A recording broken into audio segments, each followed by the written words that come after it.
اور اسی مہینے میں جب قربانی لی جاتی ہے، حضور نجبال نبی صلی اللہ علیہ وسلم کا پیارا داماد، دوہرا داماد جناب حضرت عثمان غنی ذی النورین رضی اللہ تعالیٰ عنہ، جو جامع القرآن ہے، جو حافظ قرآن ہے، جو راقی قرآن ہے،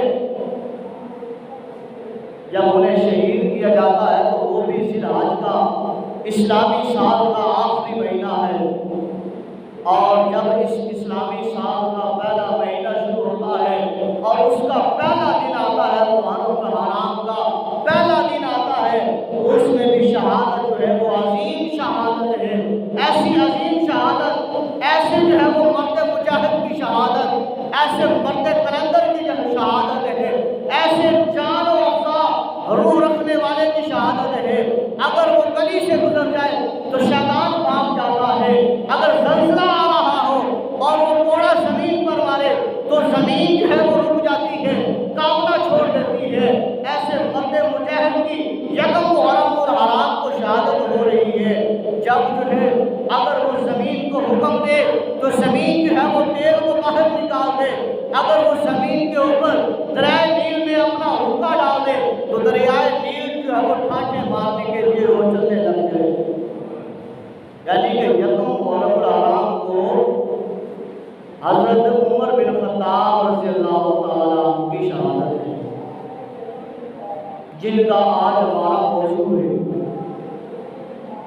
یہ وہ ہیں واحد صحابی، یہ وہ ہیں جن کو اللہ کی پاک بارگاہ میں تیرے میرے لجپال نبی نے مانگ کے لیا ہے۔ ہم تڑپتے ہیں اگر ہمارے دل میں ایمان ہے، ہم مچلتے ہیں اگر ہمارے دل میں ایمان ہے، ہم رسول اللہ صلی اللہ علیہ وسلم کا دیدار کرنے کے لیے ہم مچلتے ہیں اگر ہمارے دل میں ایمان ہے، ہم حضور علیہ السلام کے روضے مبارک کو دیکھنے کے لیے تب لوگ کرتے ہیں اگر ہمارے دل میں ایمان ہے، ہم رسول پاک صلی اللہ علیہ وسلم کی اطاعت و فرما برداری کرنے کی کوشش کرتے ہیں